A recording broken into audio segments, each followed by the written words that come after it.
శివుడికి సతీదేవికి పెళ్ళైన తర్వాత దండకారణ్యంలో విహరిస్తున్నప్పుడు సీత కోసం వెతుకుతున్న రాముడు కనపడగానే శివుడు నమస్కరించడం చూసి సతి మానవుడికి నమస్కరిస్తున్నారేమిటి ప్రభు అనింది.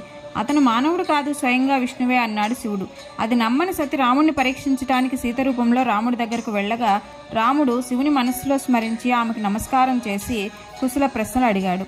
రాముడితో సతి మహాదేవుడే నమస్కరింపదగిన పరమపదాన్ని నీవెలా పొందావు అని అడిగింది.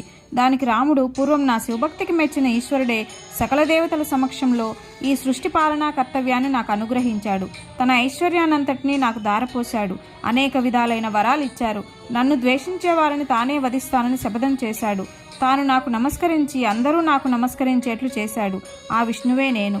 ఆ శివాజ్ఞ చేత 4 రూపాల్లో అవతరించాను. నేను రాముణ్ణి, మిగిలిన వారు భరత లక్ష్మణ శత్రుఘ్నులు.